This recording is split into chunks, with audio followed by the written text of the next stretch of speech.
Since the 2012 legal memos about Ripple and XRP have been unsealed, the SEC's been doing some talking about it that has been downright offensive, at least that according to Ripple's general counsel, Stuart Alderati. So in today's video, I'm going to talk about what his comments are about what the SEC is actually saying about these legal memos. Because like I've covered in some of my previous videos, some of the information could go either way, but it still heavily favors Ripple. So I'm going to tell you what they said and how the SEC responded to it. Also, in some interesting news, Elon Musk has been on Twitter talking about the SEC, and it's been made known that he is no fan of the SEC at all. But it's now coming to light that he's been, according to him, putting a case together against the SEC. And I'm going to tell you all about what he said on Twitter. And the markets aren't doing anything spectacular. Just watch the chart. It's actually kind of boring. Hey everyone, my name is Randy. Welcome back to the Late Night Grind. Right now on this channel, I'm covering the Ripple versus the SEC case, as well as other cryptocurrency news, investment markets, and personal finance. So if any or all of these topics interest you, make sure you hit the subscribe button and join the Late Night Grind community. Also, don't forget to hit the bell notification icon. YouTube will send you a notification when I release a new video. And if you're feeling generous, I'd appreciate it if you do two things. Smash the thumbs up button and watch the video all the way to the end. Those are really the two best things you can do to support a YouTube channel. So if you do that, I'd greatly appreciate it. All right, guys, let's jump into it. Okay, so I want to start off by first talking about this Twitter thread that Elon Musk just unleashed recently, specifically regarding the SEC. Now, if you're new to this backstory, it has recently come out that the SEC was actually doing some digging, some investigating into Tesla. Elon Musk, of course, is not happy about that. And this is not the first run-in with the SEC that Elon Musk has actually had. But nonetheless, on Twitter, he talks about specifically what he wants to do. So in this thread, actually a Twitter user who goes by the name of Dr. Jack had this to say.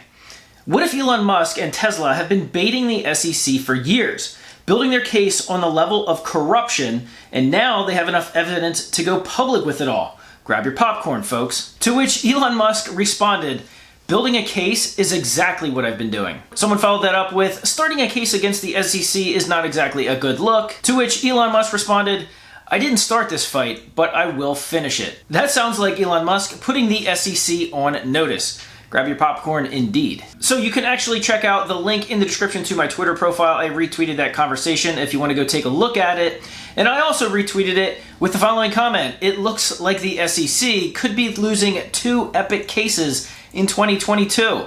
Yes, I know these things move slow and it could actually take much longer than that, but you get the idea. All right, so now let's talk about the Ripple versus the SEC case. Because Stuart Alderati, who is Ripple's general counsel, has recently come out against what the SEC has been saying about these 2012 legal memos.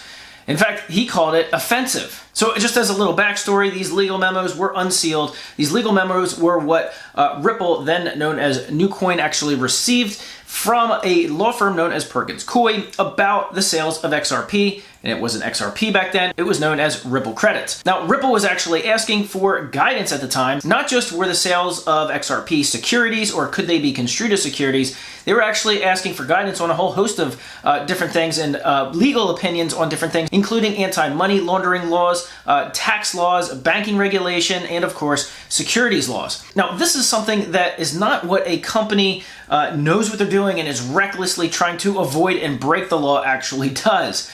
Going and being proactive and seeking legal guidance on what they're actually doing, well, that shows that they're on the right side of things, not the wrong side of things. The SEC doesn't seem to think so.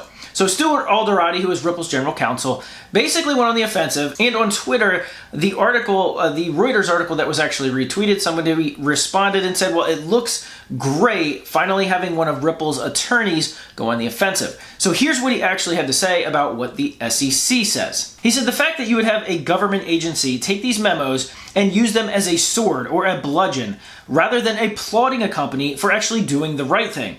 As a general counsel, but also as a lawyer who's been practicing for 35 years, I find this incredibly offensive. Now, this is what I was just referring to, Stuart Alderati talking about the SEC taking these memos, taking what Ripple was actually doing for years, seeking guidance, seeking counsel, seeking legal counsel on what they were actually doing to make sure they were within the laws before they actually did it. And to this day, the SEC contends that, no, those legal memos actually say that Ripple knew some of these potential pitfalls and some of these potential regulation issues, and yet they went ahead and recklessly sold their XRP anyway. those criminals. Even though back then and still today, there is no case law regarding digital assets. There is no regulation regarding digital assets. And even to this day, there is no guidance from the SEC or divisions of the SEC. Yes, the William Hinman speech is not guidance at all. So if the SEC is looking to pick fights, really, I don't know why they picked these two companies, Ripple and Tesla. Are you kidding me? These are two of the most high-profile companies that you could actually go after. I don't know if Gary Gensler has some sort of an ego trip as to say, listen, I'm the big guy in charge, and I'm going to take these two companies down for what they're doing. Well, I'm sure they didn't count on, well, the rest of the public uncovering all the SEC corruption that's actually going on. And in fact, to one of Elon Musk's tweets, John Deaton actually responded and said, hey, it'd be great if you would actually support the 65,000 XRP holders that have joined the class action lawsuit against the SEC. No response from Elon Musk yet. Okay, so what did the SEC actually respond to Stuart Alderoty's comments about the SEC using them as a sword and essentially being offended? Well, they haven't said anything. No response from the SEC. Not shocking, of course. They're busy trying to come up with an excuse as to why the Brad Garlinghouse and Eloyd Roisman notes should be kept secret in the SEC's chambers and not be unsealed and sent over to Ripple for this case. That's coming up, the 24th, that's tomorrow. Those notes actually have to be sent to the judge for an in-private review, so Ripple doesn't get to see them, but nonetheless, the SEC has to turn them over. In the meantime, they're gonna be formulating a response as to why they think it was some sort of guidance, some sort of method that the SEC uses to come up with opinions on how they regulate things, and thus it needs to be protected. You can already start to map out exactly what they're gonna say because they've tried to say that for the last three things that the judge told him to turn over. So if you want to track all of these stories, specifically the SEC versus the Ripple case, you're going to want to make sure you subscribe to the Late Night Grind channel. And also, if you look in the description below, you will see my Twitter profile. You can go and follow me there as I retweet and talk about some of these stories a lot of times before I even make these videos. So if you want to go engage, please go do so there, as well as don't forget to leave a comment in the comment section down below on what you think the SEC is actually thinking going after these two companies. High risk, high reward for Gary Gensler, I guess. Also, if you are new to the channel, go ahead and check out the community tab. I put polls up there on a daily, sometimes on a weekly, sometimes a daily basis, because I love to know what you guys are thinking, not just about these stories, but about cryptocurrencies in general, as well as investment markets and what's going on with the rest of the world nowadays, because it's sometimes pure craziness. All right, guys, I really appreciate you watching this video all the way to the end, for giving it a big thumbs up, and as always, I'll see you guys on the next video.